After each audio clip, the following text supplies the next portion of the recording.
Mondragon Unibertsitatea Bilbora ere iritsi da Bilbao Berrikuntza Faktoria proiektuarekin. Gaurkoan bertara hurbildu gara Leiner berriak ezagutzera. ¿Por qué el BBF?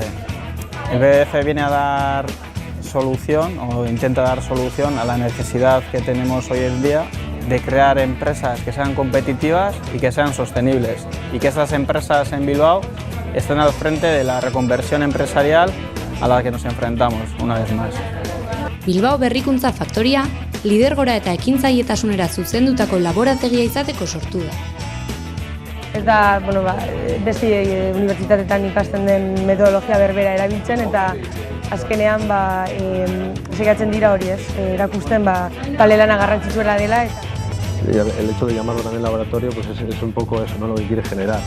Es el que cada uno aquí trabaje, incluso comemos aquí todos juntos, estamos en equipo, entonces es como que se genera algo más, un valor superior que eso luego pues tiene que salir en el negocio.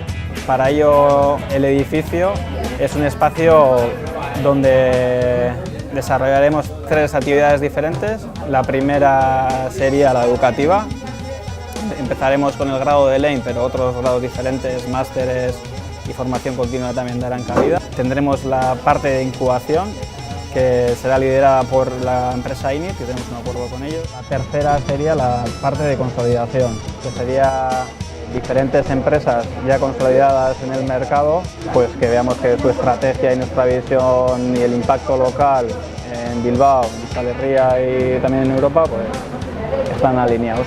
Pues espero que sobre todo haya movimiento de gente joven, de empresas, de conocimiento, y que se cree algo se creen sinergias.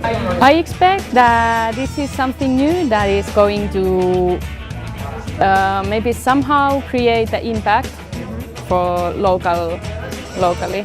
Helburua eraikin honetan bada enpresa ezberdinak eta masterrak eta parte hartzea. Orduan uste dut esperientzia izango dela guztiz ezberdina. Egoitza honen irekierarekin batera, gradua Madril, Barcelona edo Amsterdam moduko hirietara ere zabaltzen ari da. Ekintzailetasunaren ikasketetan erreferente bilakatzeko asmoz. Crear un entorno que estimule la creatividad, la innovación y el emprendizaje, para que entre todos, entre este ecosistema que vamos a crearlo, entre organizaciones, administración pública, empresas privadas y universidad, sea un referente, pero no solo a nivel de Bilbao, sino de Euskal Herria y Europa.